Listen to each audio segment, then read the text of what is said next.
So I am going to talk to you guys about I and estar. Okay. And this is found in your book on page 53. So there are two forms of to be in Spanish. There's ser and there's estar. They both mean to be and they're not used interchangeably. There's certain instances in which you use ser and there's certain ones in which you use estar. And then there's also I, which gets thrown in there. And I is different than ser and estar, which have conjugations. If we look here, you can see how estar is conjugated out, that it is a little bit irregular in the fact that in the yo form it gets a y instead of just being an o, and it has accent marks for more subjects, for more subject pronouns than regular verbs do. It carries an accent mark for tú, usted, él, ella, ustedes, ellos, ellas, and for vosotros, and most regular verbs only carry the accent mark in the vosotros form. So you've got estoy, estás, está, estamos, estáis, están, están. So we're changing our spelling of estar for our various subjects.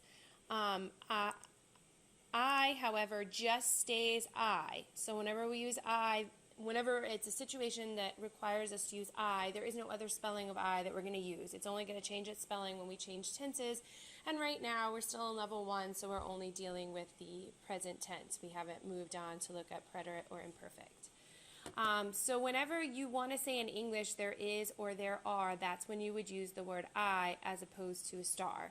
And according to your book, it tells you that we use I to talk about the existence of things, places, and services, but we're going to use estar to tell where things are actually located. So for example, if I say, are there any good Mexican restaurants around here? I'm asking for the existence of them, but you might say, si hay uno que está en la calle High Point, and then I'm talking about its location. There's one on High Point Road, okay? So if we wish to know whether or not something exists, we use I, or you can use tener, but right now we're going to focus on I, and the noun without the article. So if we want to know if there's a pool, we don't say hay una piscina, we just say hay piscina en el campamento. No hay piscina. So when we use I, we're not going to use our indefinite article, our una, unos, unas, okay? Or you could use tener in place of I. El campamento tiene piscina. Does the camp have a pool? So they can be used interchangeably. Use a plural noun when you expect there to be more than one. Hay lavanderías en este barrio. So when you're saying, like, are there laundromats in this neighborhood? Caracas tiene buenos hospitales. Does Caracas have good hospitals? If you're trying to locate something, use the indefinite article. So if you're just saying are there, then you don't use the article. As soon as you use the article, you're basically telling somebody that you don't want to just know if there is, you need to know where one is located. So hay una farmacia cerca de aquí means that you want someone to tell you that yes, there is one and actually where it is located. But when you're saying is there a pool at the camp, you're just asking if the camp has a pool. You're not asking where it's located. Okay. Estar we use to indicate where things are actually located.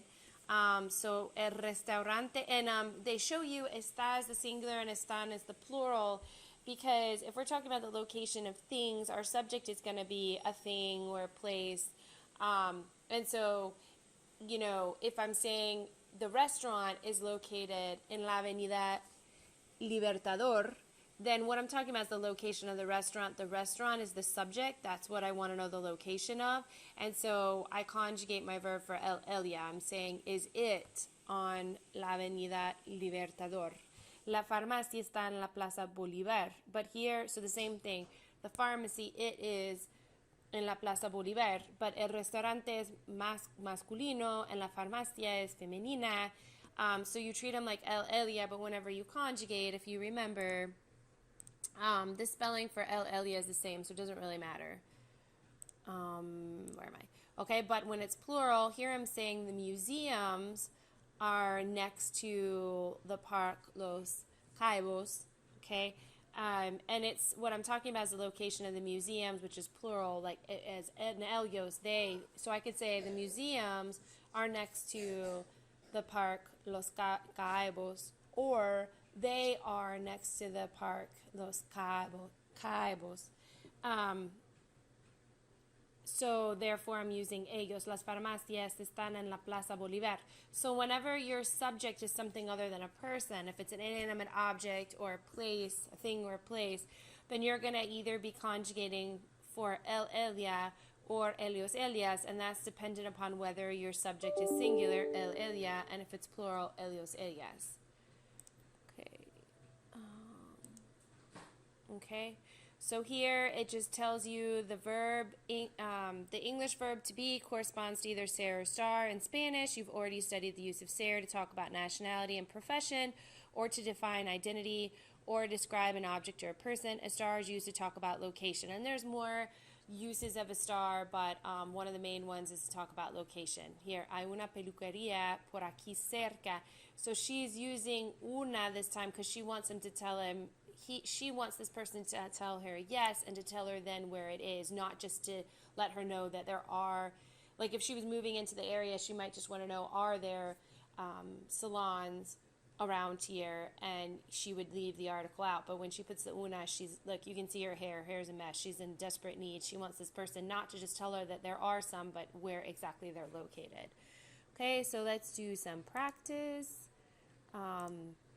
Okay, in this activity, you're going to decide whether to use I or está. So we're using a form of a star, we're using I. I've put the conjugations of a star over here, but because we're talking, it tells you you're just going to use I or está, so everything's going to be singular. So your friend Jacinto is in a little town close to Caracas, and he's looking for some tourist attractions there. He asks a woman who's walking by, complete their dialogue with the correct forms of I or está. Oiga, listen. ¿Puede decirme dónde ven un restaurante italiano? When we've got that donde, he wants to know the location, and if he wants to know specifically the location of something, he's not asking if there are any, he wants to know the specific location. It makes more sense to use está.